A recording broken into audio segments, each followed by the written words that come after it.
Bir кісі пайғамбардың қасында жүрген серігіне жала жапты.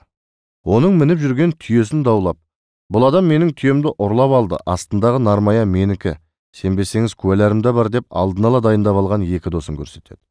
Мұны көрген жұртшылық даурығысып дағдарып қалды. Ал жалғаншы күш алып, түйені әділетсіз тартып алады. Енді әлгі момынның қылмысы үшін қолы кесілетін еді. Ол дұға қылып, «Я Раббым, сен барлық нәрсені көріп біліп тұрсың. Нақақ жаладан менің басымды азат ете көр.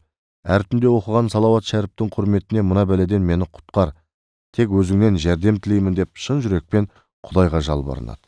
Сол кезде Алланың құдіретімен түйеге тіл бітіп, «Я Алланың елшісі, мына жалғаншы өтірік айтып, мені шын иемнен айырмақшы. Оған сенбеңіз, мені өз иеме қайтарыңыз» деп сөйлей бастайды.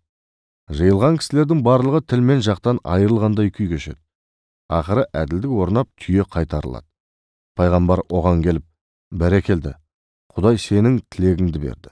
Бұл дәрежеге қалай жеттің?» деп сұрайды. Ол, «Я пайғамбар, мен әр түні саған 10 салауат айтпай ұйқыға бас қоймайтын едім.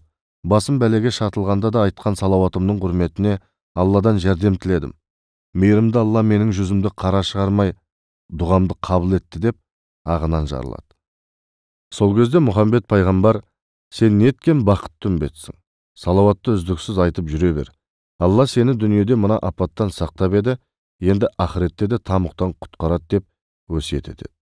Шынайы мұсылмандардың күн сайын қисапсыз салауат айтып, Алланың рахымына, пайғамбардың шапағатына ұмтылатыны да содан екен.